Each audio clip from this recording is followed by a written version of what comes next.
I didn't have any STEM heroes growing up. I am from a farm background. So my parents are farmers, my aunt and uncle are farmers, my grandparents were farmers. Everybody in my family has been a farmer. And I'm the kind of black sheep of the farm. I don't fit into any of that at all. And I've always been known as the non-farming member of my family. And yeah, it was really strange because I was the first to go to university. I was the first to be interested in any of these subjects. And I didn't have anybody at home either that could really help me with my homework or help me to understand a lot of the stuff I was studying. And that's quite challenging.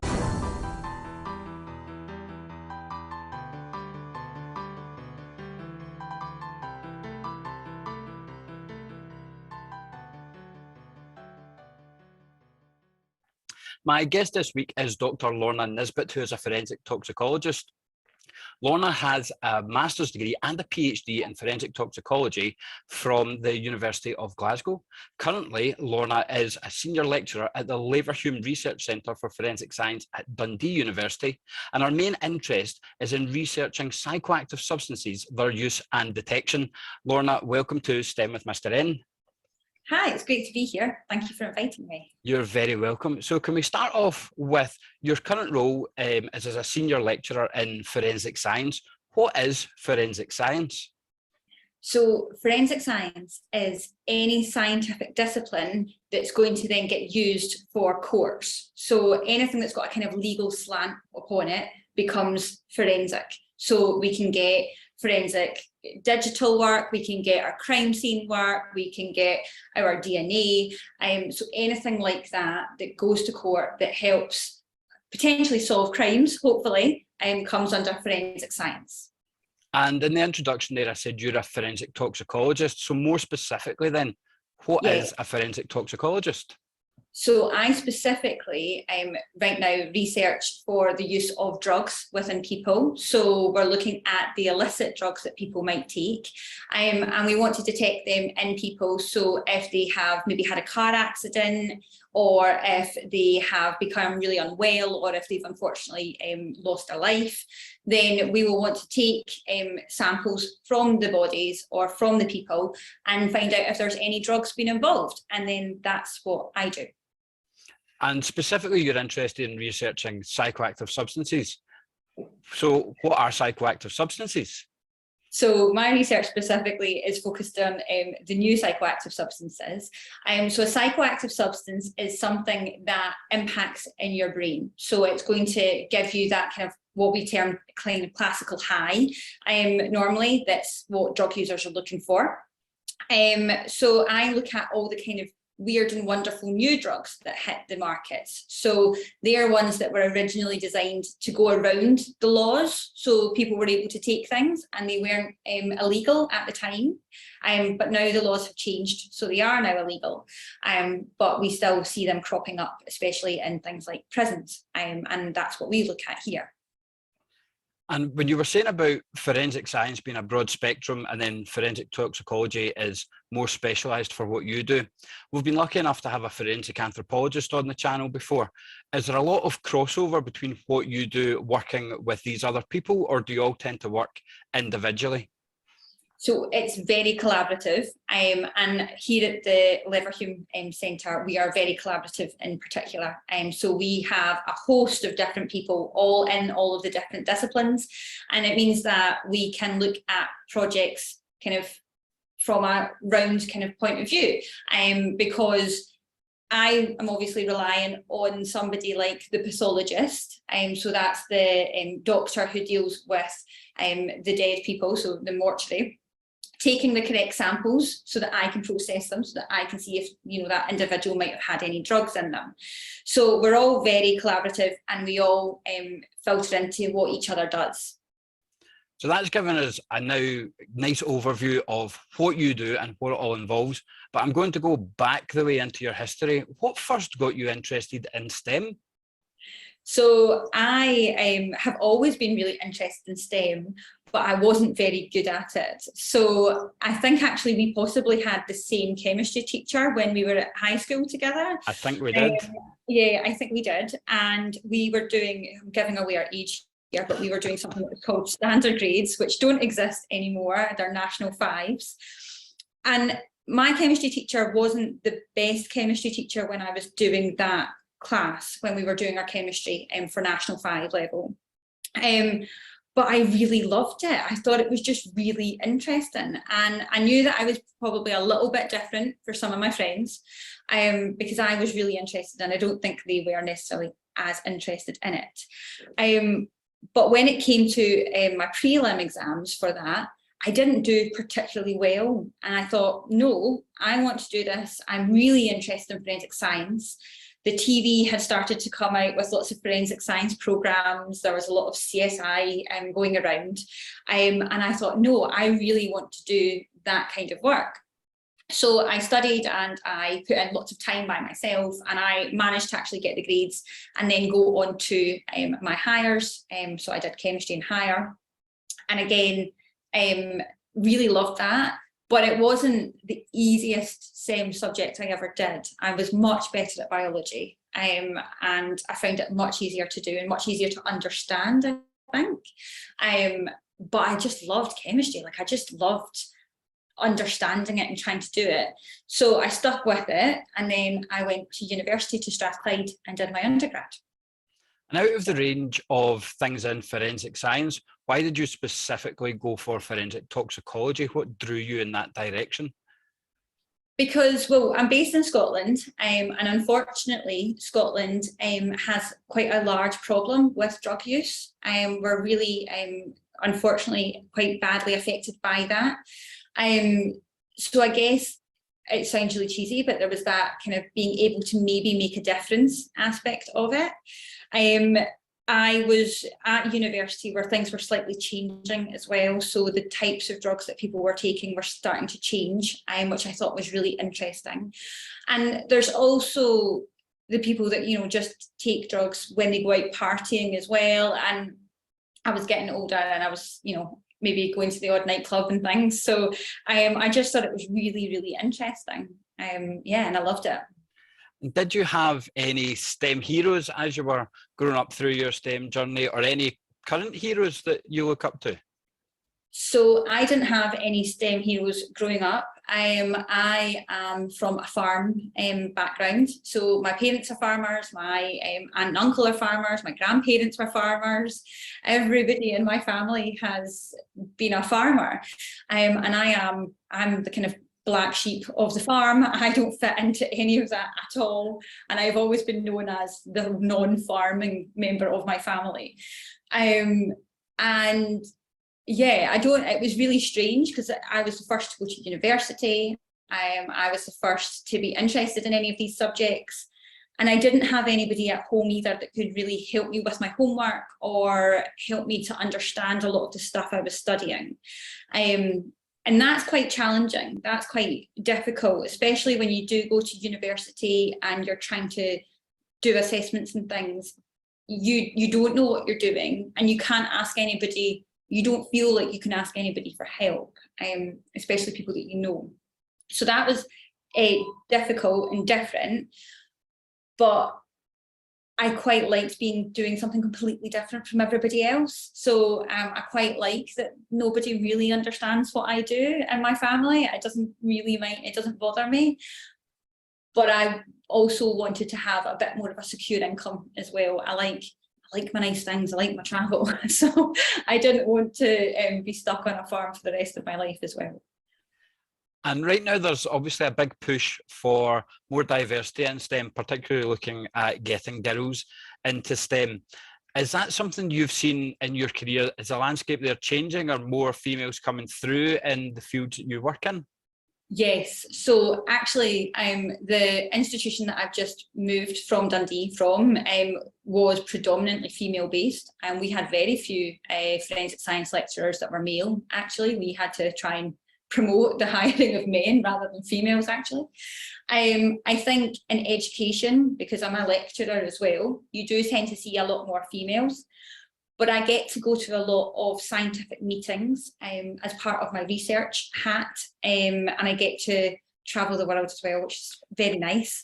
And when I go there, I do see a lot more females taking part, and there are some that have been around for many years that I do now look up to, that I just think are utterly fantastic, especially in the States. So yeah, there are females there, and we do exist.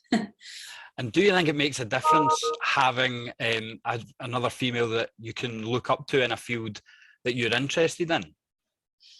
I think so, although I have to say, so I'm really lucky. I'm very lucky. I had an absolutely amazing master's supervisor and PhD supervisor. So her name is Karen Scott, and she is a fantastic lecturer. She now currently lives in America, and she continues to mentor and support students very well. But she really pushed me, and she was the one that kind of pushed me into the PhD and staying with it and that kind of thing, which is fantastic. So I really appreciate her from that point of view. But I also have a lot of men that are in the discipline, especially in the UK, that again have been really inclusive. So they invite me to take part in panels. They just really are supportive. So I don't think necessarily the gender aspect plays a huge role now in toxicology. I think it's just your love of the subject. If that comes through, then people will support you and mentor you and introduce you to the right people. So that's just now gone back into your history and brought up to now modern day. So as a senior lecturer in forensic science, what does your typical day look like? Okay, so I have, I've just moved to Dundee, so my job has slightly changed, but typically as a lecturer, you would have your classes where you lecture. Now that can be through the computer, or it can be in front of people, and that can be in classes that can go up to about 250 people in the room, which can be quite intimidating, but it's really good fun, actually, especially if you get a really good class and they talk back to you all the time. It's really good. We also do, as well as that, you do all your research aspect as well. So that's where I have PhD students that I look after. So they're ones that specifically just do research. I have a postdoctoral assistant who, again, has his PhD, and he also does research as well. So I make sure that they're on the right track and that they know what they're doing. And then I also do a kind of more admin type role. I sit on committees, I take part in lots of different kind of task forces and different groups, and make sure that the information that we're putting out to the members of those groups is relevant, that we are talking about the right types of drugs, and that we're continuing to learn constantly as a discipline as well. So very varied, which I love. I was just about to say that it sounds like a very varied sort of job that you have, and that no 2 days will be the same. Have you got a favourite aspect of the job that you do? I have to say, I do love the student mentoring. I absolutely love that. Like, I love the research, and I love the publications, and I love the travel, and I love getting to meet people. But I love seeing students, especially the ones that you see and they'll tell you that they're not very good or that they don't do science. They are my favourites. The ones that come in your class and say, I'm never going to pass this, I can't do science. Someone has told me one time 5 years ago I couldn't do science. And you say, I think you can. And then you see them and then they do really, really well. And you get to say, I told you so. I like that. Funny, as an educator myself, that's one of the things that I love about the job as well, just seeing that change, and having somebody saying, you know, I'll never get 10 out of 10 on a spelling test, for example, and then when they get that moment and you see that sort of glow in them when they do it. So I completely understand why that's your favourite part. Yeah. With all the research and different projects you do, Is there a favourite project you've worked on, or a favourite piece of research you've done, or something you've discovered that's new that you were amazed by? So right now I have a very good PhD student. I've got multiple PhD students and they're all actually very, very good. But I have one right now who's looking at using a microwave to heat up chemical reactions to make them quicker. And I didn't think that that was going to work. I have to say, when he came to me and said, I've seen we could use a microwave, because a lot of the time these chemical reactions take, 2 hours or so. And he's put them in a microwave for 5 minutes and it came out and they work. So I think that's really interesting, actually. So yeah, I quite like that bit that we're doing just now. And that's quite a good lead into my next question. So I was speaking to somebody recently who's a geneticist, and they were speaking about all the changes in the technology that have improved the work that geneticists are able to do and the speed they can do it in. How has technology changed the landscape for forensic science and forensic toxicology in the time that you've been doing the role?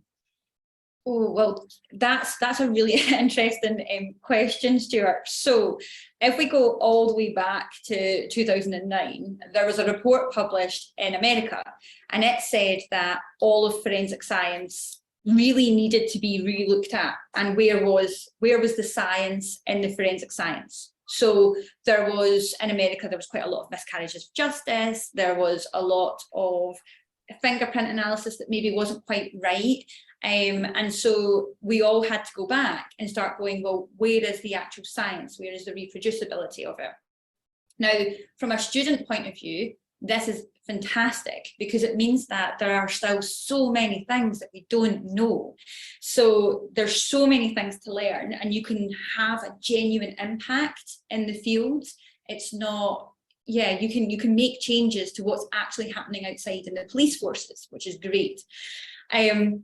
But it also means now that our instrumentation is really sensitive, so it can pick up basically everything. And we need to now decide at what point does something become information and relevant, and at what point do we go, no, that's not the case. So it's quite difficult to do that.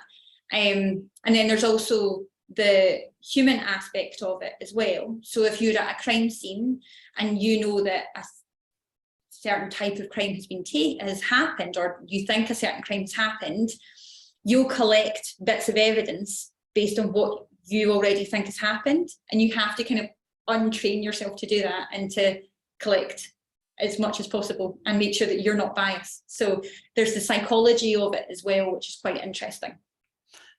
So I'm going to wrap us up now and make this the final question, but there's been lots here that you've said which might tie in nicely to this answer, as somebody that didn't have the support in science at home, and even working with students who've been told they can't do science. So if you get any advice for children and young people who are maybe interested in a STEM subject but aren't sure what they can do with it or where it could lead them? I think my key thing is to always put yourself out there and always say yes to any opportunity that you have.